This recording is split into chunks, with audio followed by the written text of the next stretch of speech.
January 10th, 2015. Joining us on the porch are local singer-songwriter Brian Dickenson and Bill DeMott. The best place for family. What are you waiting for? Where friendships run deeper. Come join us on the porch. So glad you're on the porch.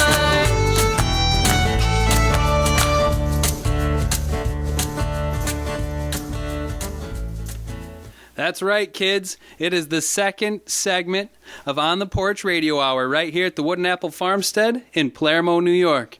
And I'm so glad that everybody's joining us. I want to thank the folks that are in the crowd here live. I want to thank the folks that are in the crowd live on Concert Window. And I want to thank everybody for listening to the podcast. Because if it wasn't for listeners like you, we wouldn't be here. So thanks. And if it wasn't for guests like the guests that we have today, we wouldn't be here. And our guests almost weren't here today. It wasn't weather related, though. It was actually car miscommunication with Bill's family that almost kept them from being here. See, originally, we didn't have a music guest lined up, so we were just going to kind of wing it and make it up. Brian Dickenson, our singer-songwriter, musician, guest this week, was in a cafe in some unnamed, unknown town along Route 104, and he was just kind of hanging out in the window. He saw an odd sight going by. It looked like maybe like the second line in a Mardi Gras parade in New Orleans. He was just kind of hanging out with his guitar, trying to figure out which his next gig was going to be, because he was doing the coffee shop thing, he was doing the bar scene, and Bill DeMott and his son Zach were in Rochester for a very important event. Sometimes Bill gets stranded and ends up having to walk home. Luckily, Bill is also a racket sports enthusiast, so if it requires a racket, he plays. And so he had rackets in the car, decided to carry them into the special event that he was at just in case there was a space for him to swing his racket because it'd been a couple weeks. So he took his two rackets, and him and Zach went into this very special, important event that required Bill to dress up and wear a tie. And when they came out, Bill realized that his wife had taken the car. He knew he needed to be here. He knew that we already didn't have a musician. He knew he needed to follow through. So, like any driven, motivated man would do, being at a very special event, he took his tie off and he cut it in half lengthwise. So now he had two strips of material. Took his rackets and bound them to his feet like snowshoes and started trekking from Rochester along the snowbanks along 104.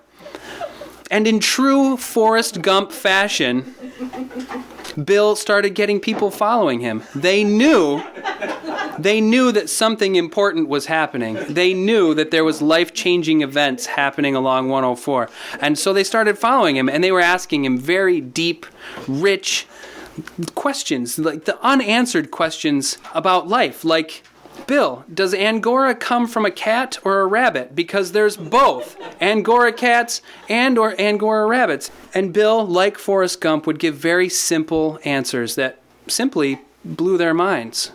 They knew they needed to follow Bill, and he had disciples. And as they passed this cafe that Brian was sitting in the window of, he knew there was something happening, and he didn't have an umbrella like you would normally do in a second line in a parade in New Orleans, but he did have his guitar. And he saw this man with rackets bound to his feet with very, very stylish material. And so he needed to follow. And there he was with his guitar, playing, singing Bill's theme music. And they trekked all the way here. But we'll get more to Bill's story. Right now, I'm going to catch up with Brian. I'm going to welcome Brian up into the studio. And Brian, you're on the porch. Well, thank you very much, Matthew.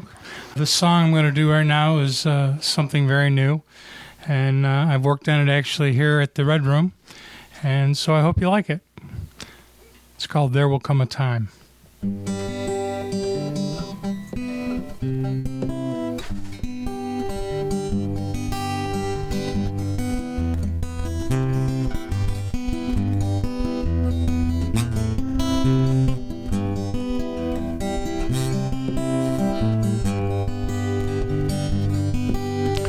There will come a time when you won't feel so bad. There will come a time when life won't seem so sad. You don't have to believe me, I have no reason to lie. 'Cause there will come a time and it'll be fine. There will come a time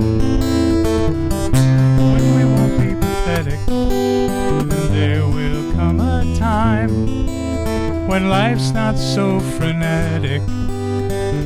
We gotta learn how to ease up and let the little things go. 'Cause there will come a time and it'll be fine. If history's taught us anything, it's that we're so often wrong. What was unthinkable yesterday is commonplace before too long. Well, there will come a time with no more social classes. Yes, there will come a time, but slowly as molasses. You can call me all starry-eyed, you can call me naive, but there will come a time and it'll be fine. An unstoppable energy drives the progress of man. Best not stand in the way of it, just help whenever you can. 'Cause there will come a time when politics ain't lying. And there will come a time there just ain't no denying. You can call me all starry-eyed, and you can call me naive, but there will come a time and it'll be fine. There will come a time and it'll be fine. It'll be fine. It'll be fine. It'll be fine.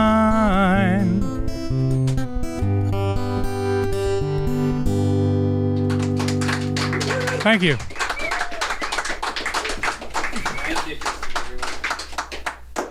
Thanks, Brian.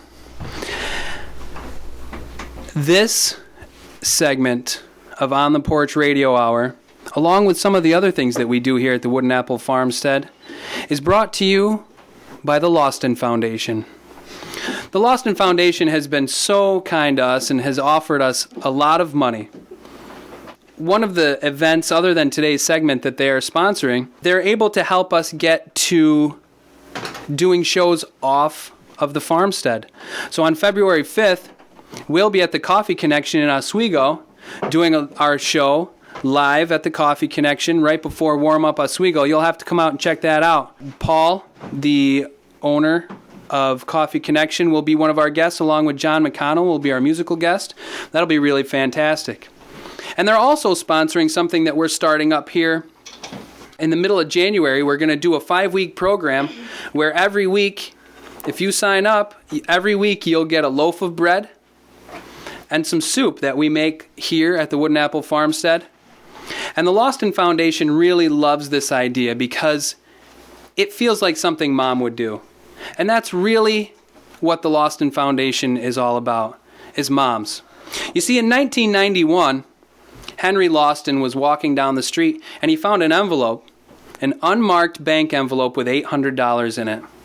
Now, Henry had recently retired and had been trying to figure out what he was going to do with all of his extra money.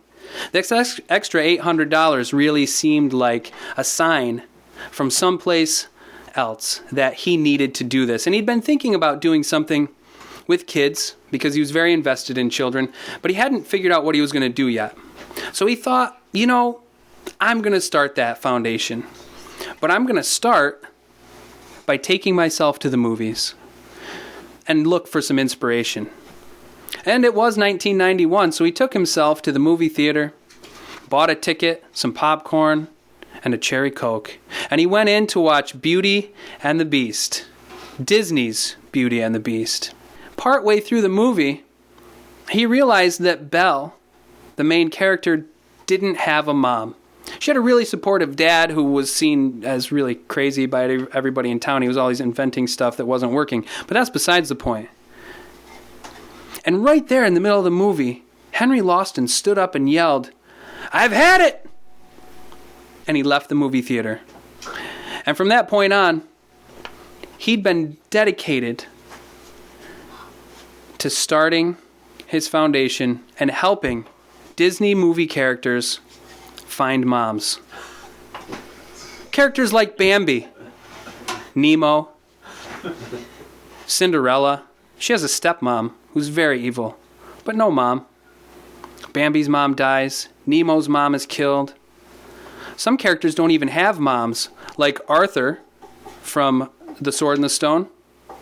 He's just orphaned. Aladdin, nobody has any idea. But Henry Lawson had an idea. And his idea was to bring these people moms and things like bread and soup.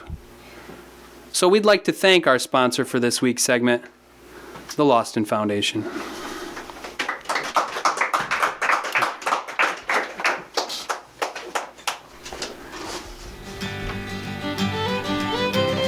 Welcome. My name is Father O'Lafferty. How may I help you? Oh, forgive me, Father, for I have sinned. Oh, that's fine. Even the purest of beings cross that line. You see, Father, I really lost me temper this week. And, Ha! Well, you know what the farmer said when he lost his tractor. I'm sorry, No, he said, "Where's me tractor?" I was with me family in the car, and... You know why Helen Keller doesn't drive, right? Father? Because she can't, Because she's dead. I see. That's a good one, Father. Well, have you got any more for me, my good man? More sins? No, jokes. I see. No penance, just jokes. Okay, then, Father. Why is Michael J. Fox so good at making milkshakes? That's sort of mean-spirited, isn't it? Okay, why is Michael J. Fox so good at making the milkshakes? Shame on you for what you were thinking, Father, because he only uses the finest ingredients. Ha! Yes. Ah, that's good. That's good. Try this one, Father. What do you call a Hispanic woman with red frizzy hair who drives a plane? I'm not sure. A pilot. Shame on you again. Of course. Okay, how about this one? What's green and smells exactly like blue paint? Well, I don't know. Green paint. Oh, Of course. that's very good. How about you give me a good old-fashioned yo mama joke? Really? Okay. Okay, here goes. Your mama is so fat that when she dives into the swimming pool, she displaces a disproportionately greater volume of water than someone of lesser body weight. Huh? That's rich. Let's see now. Let me see. How about a good one-liner? Okay. A skeleton walks into a bar and says, "Give me a beer and a mop." 2, 3, 4. Nice. A beer and a mop. That's a good one. How about one more? Okay. You'll like this one, Father. A priest, a rabbi, and a minister walk into a bar, and the bartender says, "What is this, some kind of a joke?" No. Yeah. No. Don't you feel so much better? Yeah, actually I do. Thanks, Father. That's right. Humor to wash away the sin. Go into the world and spread the good word, my son.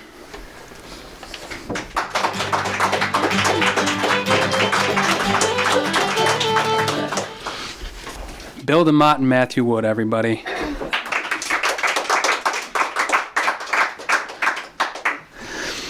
So, Bill, when I send out my my guests for the show, I send them out information and ask for some bullet points, and I kind of give them some heads up on questions. And I felt very close to you after I read your email because I, too, do a lot of things and wear a lot of different hats. And so it was really neat to get that email from you and to see all the different kinds of things that you're doing. I just can't make up my mind. Isn't that true? So, as an artist and a teacher of art, you're exhibition coordinator with the Arts Association of Oswego on the board of directors. You are a muralist, which is something I didn't know. I knew a little bit about you beforehand, but I didn't realize. And you painted a Grand Canyon scene at the new Cayuga Community College campus in Fulton? Actually, it's underway right now. It's not quite finished. I was hoping to finish it over the summer, but we sort of ran a little short on time, so we're hoping to finish it during intersession break. And sometime next semester, hopefully have a dedication and a ribbon cutting ceremony. So it's a 120-foot wall. Holy cow. It was all blank except for 2 doors. And so I saw one day they were drilling a hole in the wall, and I said, hey, this is a great mural wall. Why are we drilling a hole in this? And someone said, oh, you got a mural idea? Well, let's see if we can get it approved. And sure enough, we were able to get it approved and funded, and we're about 3/4 of the way through right now, so it's looking good. But that's fantastic. I'm really excited to see it come to an end so I can start a new project, but also so it could be done. That's right. That's right. Well, keep us informed because we'll want to make sure that we're putting that on our list of things of what's happening. So if you're having a ribbon cutting or if you're, having a presentation where you're showing it off for the first time once it's finished, we'll want to make sure that we're letting people know because that's really awesome. Absolutely. Which part of the building is it in? Okay, it's not where the main entrance is. There's a left set of doors that's the art hallway. All right. And it's a long hallway. It's about maybe 150 feet long, and it's 2 stories high and has this great echo. So that's why we call it the canyon, and that's why the Grand Canyon was perfect to paint in there. So it'd be great to have some music in there because the reverberation is awesome. Yeah. Like maybe Native American flute player or something. Mm-hmm. Instant canyon. Yeah, that's really awesome. Cool. So we'll make sure we're staying up with that. And now, are you an art instructor at Cayuga Community College? Actually, yes. I'm sort of a wandering minstrel of art. I teach at Cayuga. I also teach at Oswego State, and I teach in Rochester at Monroe Community College, too. So I just say yes to everything. Yeah. So one semester might be 3D design and drawing and screen printing and Photoshop and art history, just sort of all mixed in, and makes you sort of scatterbrained but well-rounded at the same time. So. That's right. That's right. One of my first interactions with you was a really awesome conversation. I was hanging some art at an exhibit at the AAO. Mm-hmm. I brought my artwork in, and you were setting up the exhibit, and you were kind of putting paintings and people's artwork and sculptures and stuff in very specific spots. And so I asked if there was a process, and you walked me around the building and showed me how you would set everything up and how everything complements each other. And it was just really fascinating to see your perspective on those things. And I think that you're doing some really great stuff for the local art community. Thank you. Hanging a show is something that 15 years ago I wouldn't have thought there'd been that much to learn about it, but I'm still doing it and I'm learning more every day. When I was in graduate school, though, I worked with a lot of artwork that had to do with grid, and it was arranging rectangles, and so it turns out I got pretty good at that. And hanging a show is the same thing, really. It's just arranging rectangles and figuring out how to make each one look great because of what it's in between, and not at the expense of what's on the side of it, but if you just keep working, it's like a puzzle with lots of solutions, and you can come up with some amazing results, better than you would think. Absolutely. Absolutely. Just like being a parent, right? You're doing a lot of that kind of stuff. Yeah. Which is something I hope you don't mind I'd like to ask you about, and I didn't talk to you about this before the show. But I think you're in a really, really cool position as a parent because you have 2 kids, right? Right. Both boys? Yes. And one is 10 and here with us today. Zach is here. And you have a 20-year-old as well. They're twins 10 years apart. Yeah, well, I was going to ask. They are. They look like, if I show Zachary a picture of Austin when Austin was 10, he goes, that's me, but I don't remember that. I say, no, that's your brother. They really are. They look exactly alike. And Zachary can tell you this later on, but all his teachers call him Austin all the time and say, you know what, I'm just going to call you Austin all year, just get used to it. So you look too much like him. That's right. That's cool. But great boys, yeah, I really I really enjoy him. Yeah. My older son is in Clarkson University now. Nice. And he is in his junior year of engineering and management. Wow. And Zachary's in 5th grade and hopefully headed in the same direction. Yeah, right? What an interesting spread of age, too. That's got to be a lot of fun. Is that a lot of fun for you, Zach? Do you like having an older brother? That's really neat. But he misses him awful when he goes away. Oh, I bet. So that's cool. So like half the time, Zach is almost like an only child, and half the time he's a younger brother. So that's a pretty neat experience for everybody. He wears a couple hats, too. Yeah, you're taking right after Dad. So, Bill, you also are very much influenced and into music, or influenced by music. Yeah, absolutely. I don't play an instrument, but I love music. It influences my art a lot, and obviously I can play it when I want to get in a certain mood. But I like artwork to have a flow to it. Mm-hmm. So sometimes you paint, you draw. If you're working on some big project that's a multi-session piece, sometimes it's hard to get back in the mindset where you were. But that's right. If you play the same music, that you were playing when you last worked on your piece or your mural or your painting, you could sort of just pick right up where you left off. The music is that cue to get you right back into the zone. That's right. That's neat. It's a good trick. It is. I use it with my students too. Oh, good. I was going to ask because as a college student, I was taking a psychology class, and we would go in the day before we had an exam every week. And so the day before the exam, the professor would open the room, and he would play a record player and would play a classical piece of music. And then the next day when we went in for the exam, he would play the same exact piece of classical music. That's brilliant. Yeah, it was really, really fascinating. So I think that's a really excellent trick, and I've done that with my own artwork too, and I find that I can go back into that kind of place. So it's pretty neat to hear that you do that with your students as well. I always try to play music, though, that doesn't have any lyrics. So when I make an artwork, I find that sort of interferes with the meaning I'm trying to create if there's other meaning. But classical music or instrumental stuff is a great inspiration. Playing around with the left brain, right brain kind of stuff. Absolutely. Good work. That's really neat. Mr. Psychology. Yeah, that's right. So, hold on. I have to go through my list in my mind because there was one more. Oh, yes, of course. There's something else that you do that I haven't had the privilege of being able to see. But I know that you also, I don't want to use the word dabble because I feel like you do more than just dabble with illusion and magic kind of stuff. Explain that a little bit. Yeah. I teach at Sheldon Institute. It's just a college for kids every year at Oswego State, and they're always asking me for new ideas for classes. So I remember when I was a kid, what would I love to do? And I used to play around with magic when I was a kid. So I said, wow, that would be great to teach a class in magic. So I sort of dusted off my old stuff and came up with some ideas, and sort of renewed my interest in magic as an adult. And it's been great. And it's like illusionistic. It's really related to my love of drawing, realism. You draw realistically, and there's a certain magic to getting something right, realistic. That's right. There's just sort of like an art high to that, Yeah, absolutely. And, magic has that same sort of that great feeling. If a trick works, as soon as people find out how it works, then you're a jerk. But until that, you're like some superstar, and it's just a pretty great feeling. It really is. I've done some card trick kind of stuff, and it's not high level stuff, but it's still really cool. And I get that kind of feeling. It's really a lot of fun. So as a very involved, very supportive community member, my parting question for you, Bill, is what would you tell our local community about all of the stuff that you're seeing happen in the community?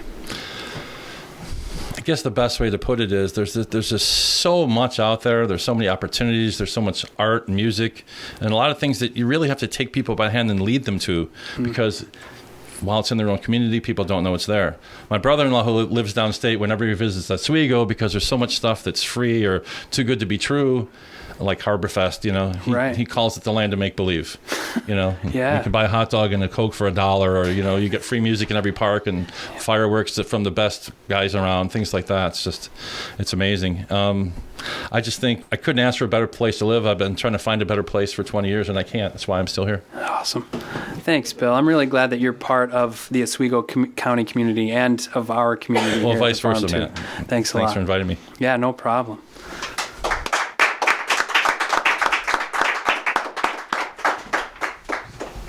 Here are some upcoming events in central New York. The Woodland Snowshoe Wanders at Amboy 4-H Environmental Education Center is every Sunday in January starting at 2 p.m. If a person can walk, they can easily learn to snowshoe. An environmental educator will give a brief instructional clinic on technique and then lead participants for a short wander through the center's mixed woods and wetlands. There will be a walk if snow is not sufficient. Today, there's a vintage snowmobile show at Tanner Valley Golf Course in the town of Onondaga from 9 a.m. to 4 p.m. It's hosted by Toad Hollow Trail Riders Snowmobile Club. There's a chicken barbecue from 11 a.m. until it's gone, a 50-50 raffle, door prizes, and an auction. The Art and Soul Watercolor Group show and sale at the Piano and Organ Center in Great Northern Mall will be throughout January, where they will have framed paintings, originals, and reproductions. Everything Illustrated 6. It's an exhibit featuring the work of SUNY Oswego Advanced Illustration students, housed at the SUNY Metro Center at Clinton Square in Syracuse, weekdays through January. Visit oswego.edu for more information. Lend Me a Tenor at CNY Playhouse opens this weekend with 10 performances through January 24th.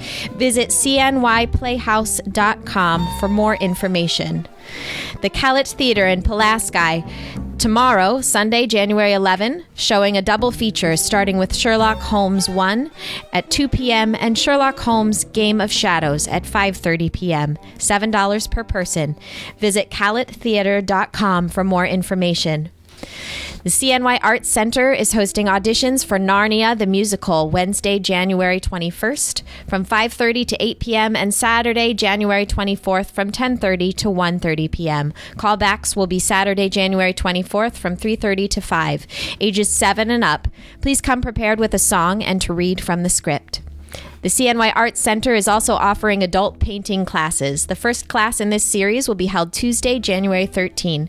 Visit cnyartscenter.com for more information.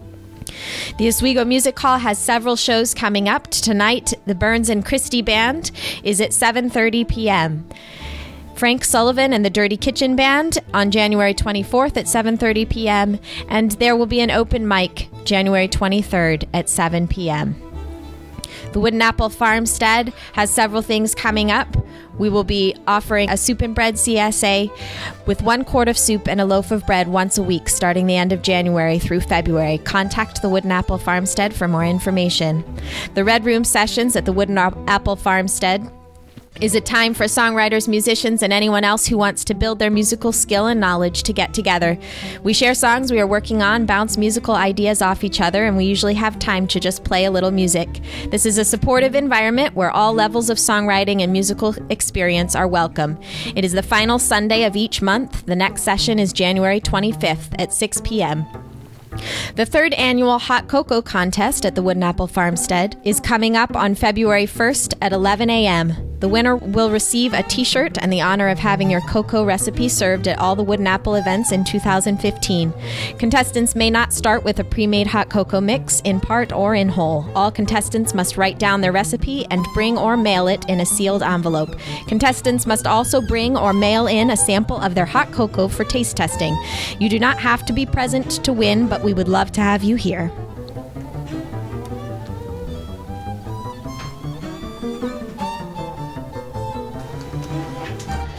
So there's one more thing that I'd like to add to that list while we've got singer-songwriter Brian Dickenson coming up to the microphone.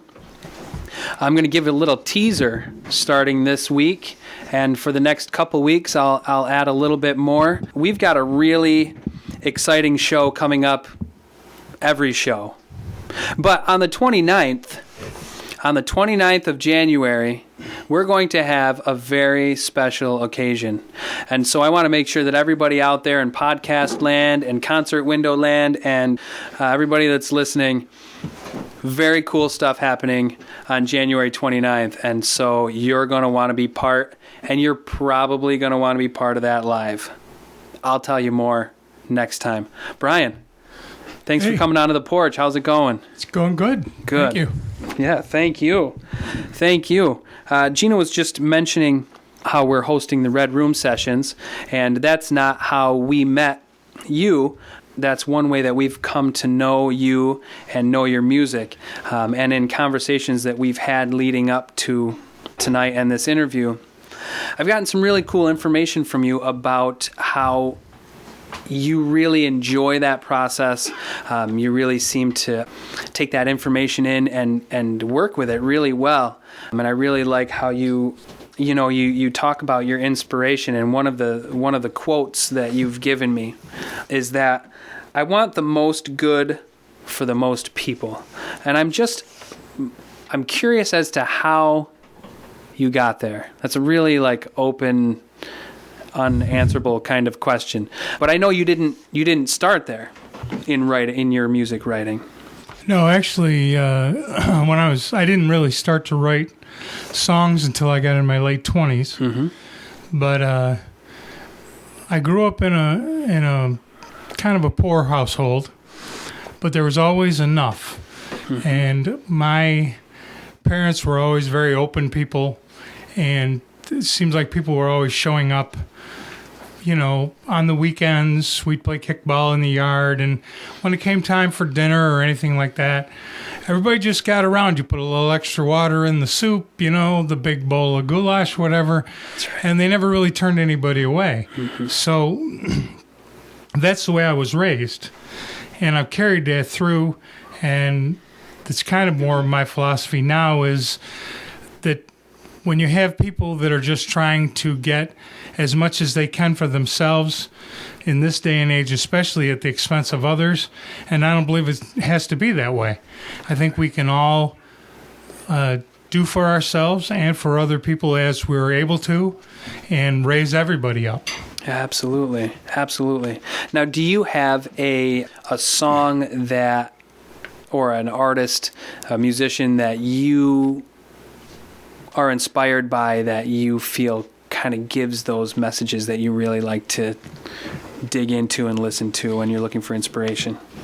Well, from that point of view, I mean, you've got your folk singers, Bob Dylan and Joan Baez and Arlo Guthrie, Right? Pete Seeger. Yes. My inspiration is just in terms of things that happen to me in my life, people I meet, things that I go through that lead me into those kind of things. My songs are based more on, there was a songwriter, Jimmy Webb, who wrote a lot of songs for Glenn Campbell, and back in high school in the 60s, when other people were listening to rock and other stuff, I was listening to Glenn Campbell. Right. And then I got into John Denver, and a lot of his songwriting really touched me. And Absolutely. so those are the two main songwriters that have brought me to the point where I am now. Most of my songs are stories. That's right. They take some event or something that I see happening in the world that relates, and then a story starts to form in my head, and it fizzles around in there for a while, and then suddenly I wake up at 2 o'clock in the morning and I write down a song. Nice. Do you feel like that process is a process that you kind of are working through constantly, or do you feel like it happens just like that? You have the story and you kind of kick it around, and then you get up and boom, you've got the song. I used to think that they just came out of nowhere. And but what I'm realizing as I'm becoming more aware of it is that I get an idea, like the song that I did earlier, There Will Come a Time, and a feeling that the world will become a better place. Eventually we will grow and learn and stop fighting each other. And so that gets in my head. And then as I go along, day in and day out, I'm just thinking about that, and I'll get a little piece of it here or there. But I never write anything down, but it's kind of bubbling around in my head. And then I'll sit down and I'll write most of it out. I'll figure out a tune, and then I may tweak the words a little bit here and there. And actually, this song, I wasn't very happy with it when I first wrote it.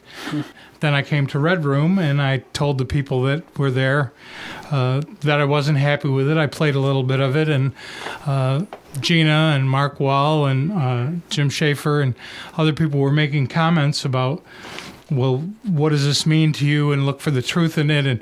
And it just got me thinking, and a couple days later I went and wrote it all out again, new lyrics, and now I'm very happy with it. Nice. Good. Very cool.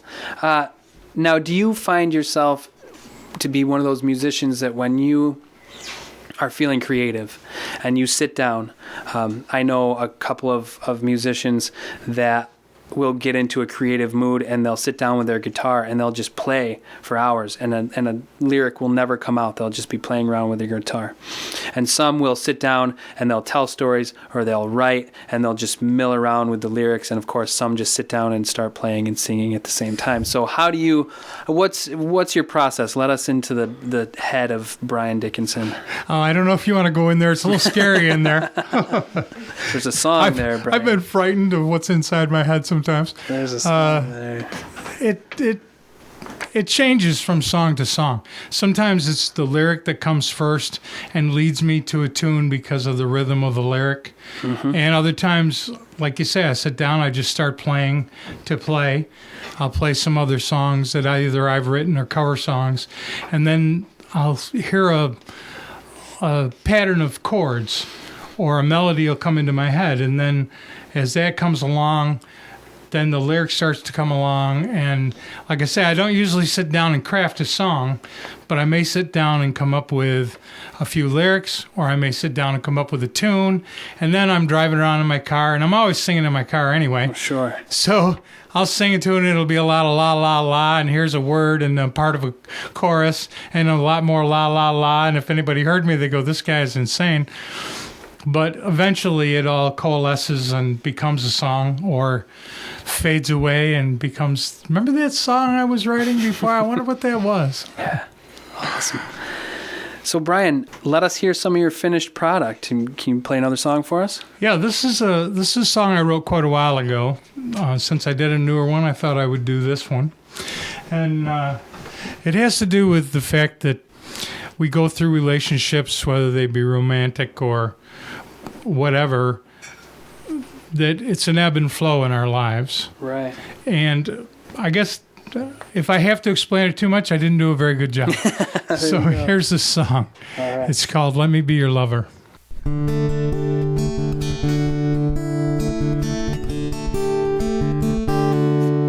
Being lonely's not the way we're supposed to live. Not when we got so much to give. Curled up alone against the night, praying to make it to the morning light. Can't you see the sense in what I say? It's hard enough to face an empty day.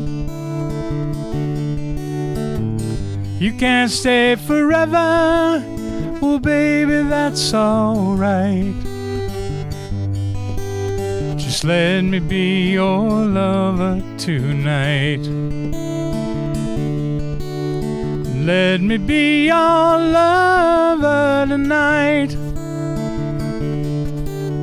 Take you in my arms and hold you tight. Let me take you up where the stars burn so bright. Let me be your lover tonight.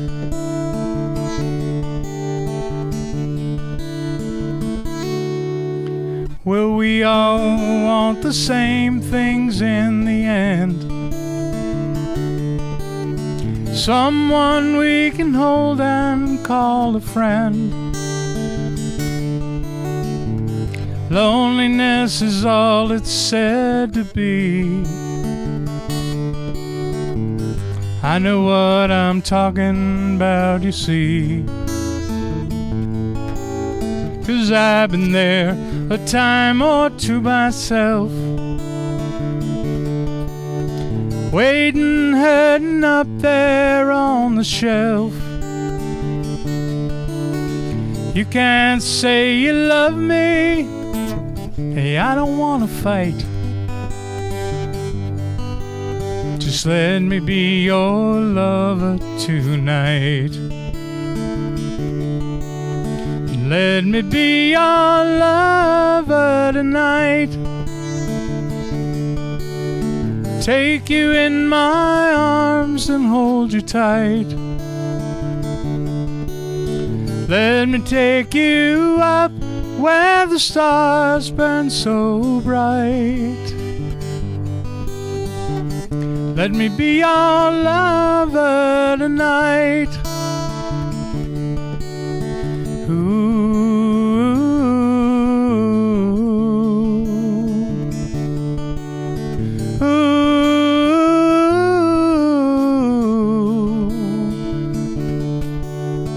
I won't hurt you, baby.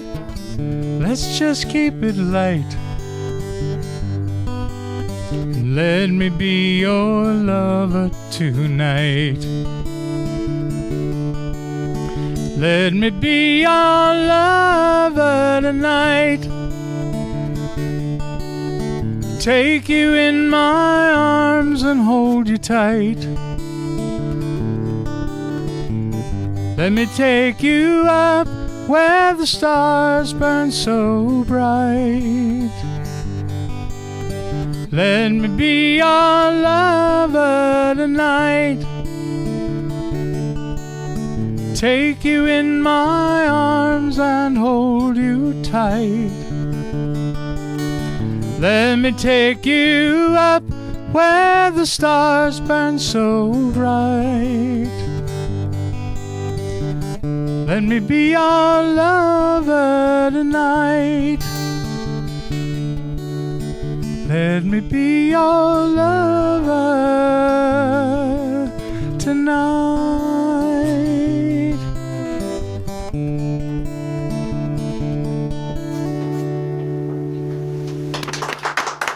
Thank you. Brian Dickenson, everyone. Now we're going to invite our music director, Gina Holsopple, up to the stage. We're going to hear a little something from Gina and Brian.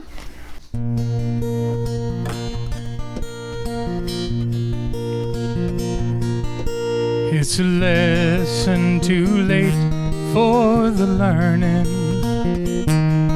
made of sand, made of sand.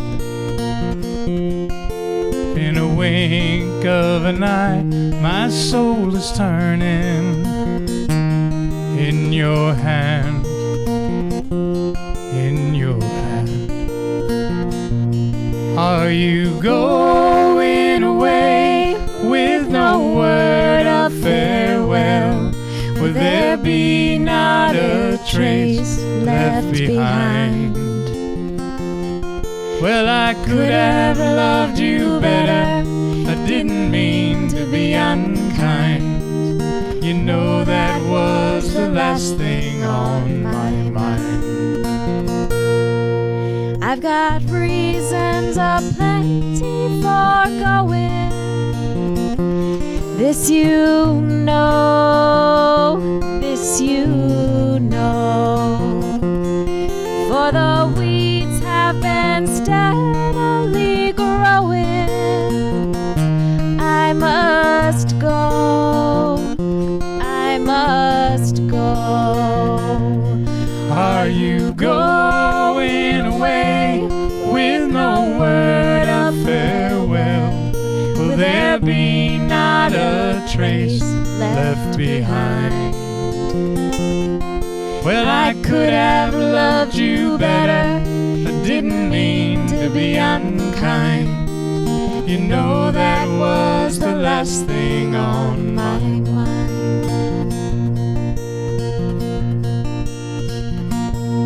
As I lie in my bed in the morning, without you, without you. song in my breast dies a-born-in. Without you, without you. Are you going away with no word of farewell? Will there be not a trace left behind? Well, I could have loved you better.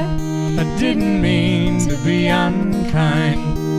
You know that was the last thing on my mind. Well, are you going away with no word of farewell? Will there be not a trace left behind? Well, I could have loved you better. I didn't mean to be unkind. You know that was the last thing on my mind. Well, you know that was the last thing on my mind.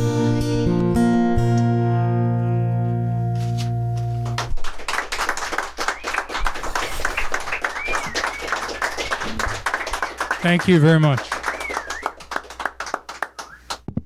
Let's take a step into the world of Sam and Geraldine as they take a step out of their hamster wheels and venture into discovery. This is incredible! Have you seen this? Yes, I have. Now, I told you I was only going to bring you here if you kept your cool, and you are most certainly, undeniably, incontrovertibly not keeping your cool. But the carrots! There are so many carrots. I could eat them for 67 years and never be done. This is heaven! You brought me to heaven! Does this mean we are dead? Oh my God! Who will take care of Wilbur? I loved Wilbur. Did you love Wilbur? I always thought you were pretty cold to Wilbur. What? Yes, I loved Wilbur. Love Wilbur. I'm just imperturbable. We've been through this. There you go again with your smarty pants vocabulary.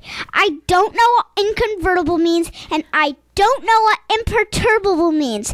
Jeepers, just speak hamster. We are hamsters, and well, take the word hamster. The word has only 2 syllables. From this moment forth, no words over 2 syllables, Geraldine. Then you can't say my name. What? Geraldine. Geraldine has 3 syllables. Oh, you make me so mad. Names are excused. You have almost made me forget that we are in heaven. Heaven. Oh God. But wait, are we dead? Oh my God, I never got to say goodbye. Who will take care of Wilbur? Did you love Wilbur? I feel deja vu. Sam, stop. We are not dead. We are in what the humans call a supermarket. They just store food here. They keep it overnight and it doesn't go bad like the food in our cages. It stays neoteric. Syllable count. Fresh. It means fresh. Cool. Let's stuff this whole aisle into our mouths and get back to the hideout. No, we have to keep this a secret. We can't let the others know just yet. And we have to make sure no humans ever discover us here. That would be deleterious to our plans. Mom! I know the store is closed for the night, but I left my backpack there. I'll be right back up. Let's evacuate the area, Sam. Evacuate what? You must relinquish that carrot. Let's go. The humans are coming. Geraldine, I can't. My paws are stuck. There must be honey on this floor or something. Oh, God. This is heaven. Honey on the floor and carrots on the wall. Oh, my God. Are we dead? We have to go. I can't. It's too late. Save yourself. Hello? She can hear us. Hi, little guy. Were you just saying something? I really thought I heard you talking. You're cute. Can I pick you up? I'm really ticklish. I can talk. I love talking hamsters. When have you met a talking hamster? We are a rare breed. My imagination. Fair enough. Now, will you please put me down? We have some carrots to eat. We? Geraldine! I can't believe you blew my cover. She's really nice. She's a human. I'm a small human, and that makes all the difference. You guys want to play with me? I can take you all around town. No. Yes! This is our chance. It's dangerous. We are two escaped hamsters in central New York on our own. We need allies. Maybe. We will meet you back here tomorrow night. My partner and I have to talk it over. Paige! Okay, I gotta go. It was an undubitable pleasure to meet you both. Undubitable? Oh man, you too! She speaks in more than 3 syllables. See you tomorrow, new friend. Good night. I'm enamored of our new friendship. Syllable count!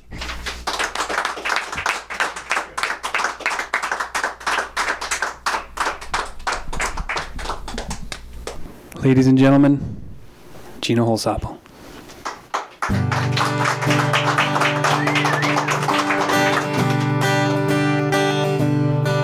I'm in love with the memory, I'm in love with the sound. When the band starts playing and the lights go down, I'm in love with the sunrise on a cool summer morning. When the stars fill the night sky, when the clouds bring the storms. I'm in love with a sweet song, one where everyone sings along and the melody brings us home again. I'm in love with a full moon that pulls out a sweet tune and the melody brings me home. I'm in love with his dancing, I'm in love with her laugh, I'm in love with the snow crunch as I walk down this path. I'm in love with the quiet in the middle of night, with a hard day of work that ends in a good cry. I'm in love with a sweet song, one where everyone sings along and the melody brings us home again. I'm in love with the full moon that pulls out a sweet tune and the melody brings me home.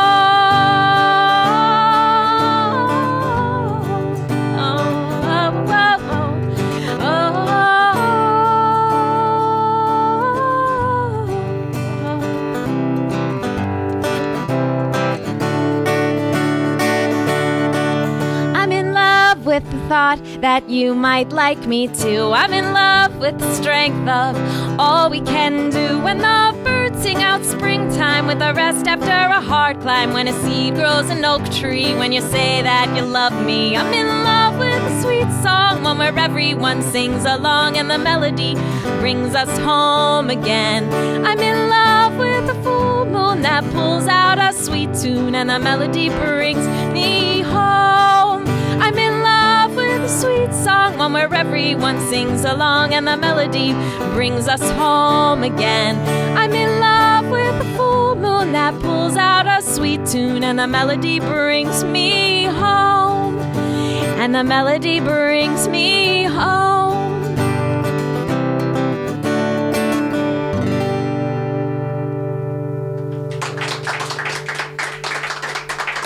Thank you. Memorial Day, 1983.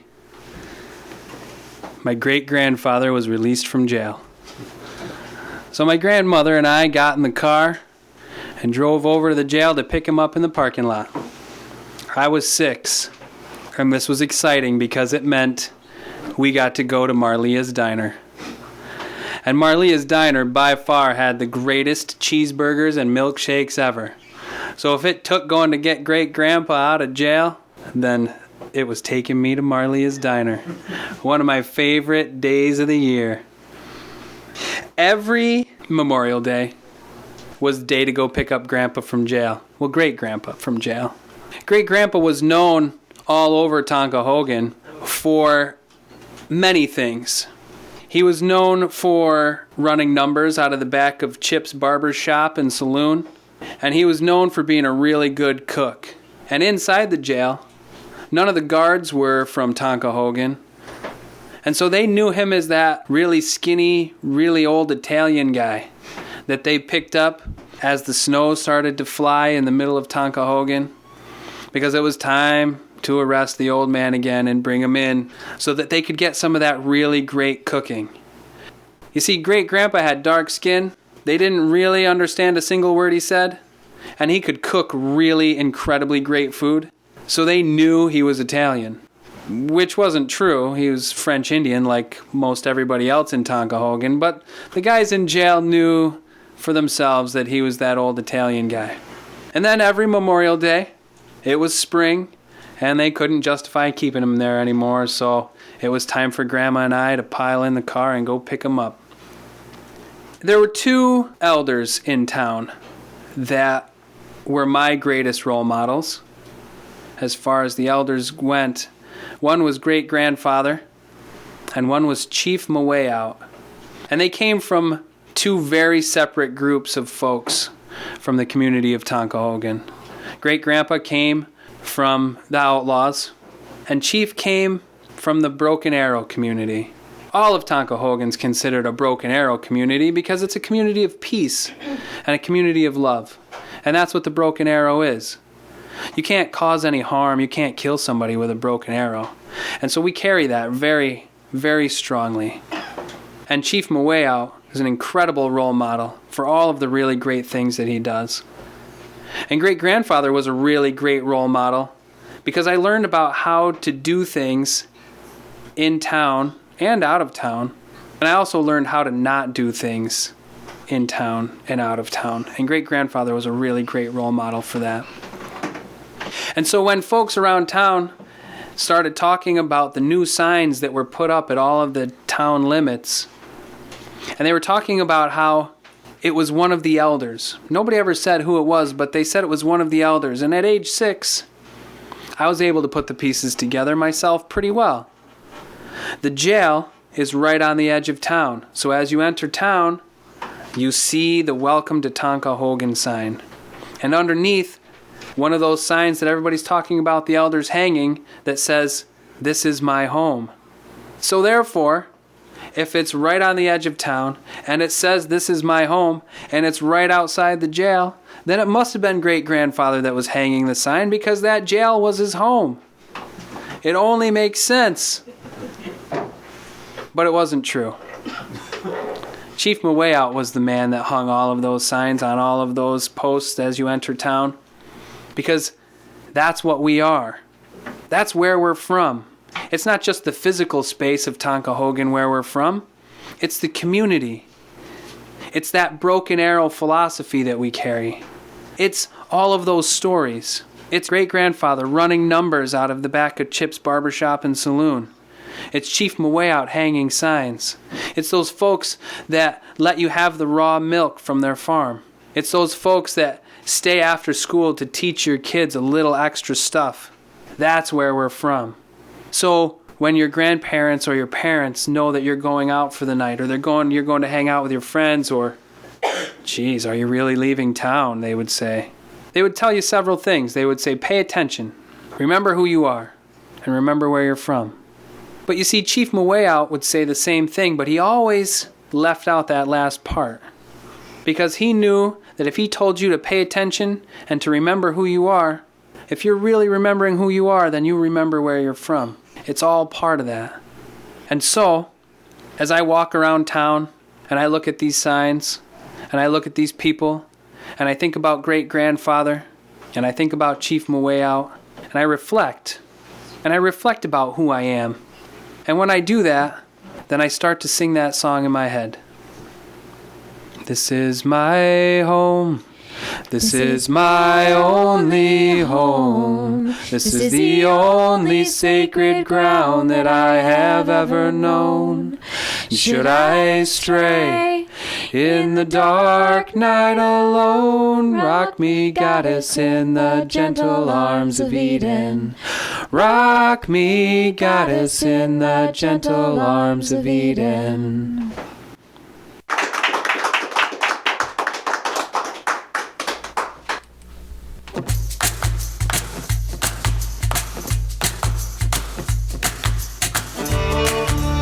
On the Porch is a production of the Wooden Apple Farmstead with host Matthew Wood. Our musical director is Gina Holsapple. Our stage manager is Ray Monet. Our sound technician is Maxwell Wood. Contributing writers for this show include Matthew Wood, Gina Holsapple, Carolyn Rattray, Bill DeMott. Special guests include Bill DeMott and Brian Dickenson. Find information about past shows, being on the porch, and much, much more at ontheporch.weebly.com.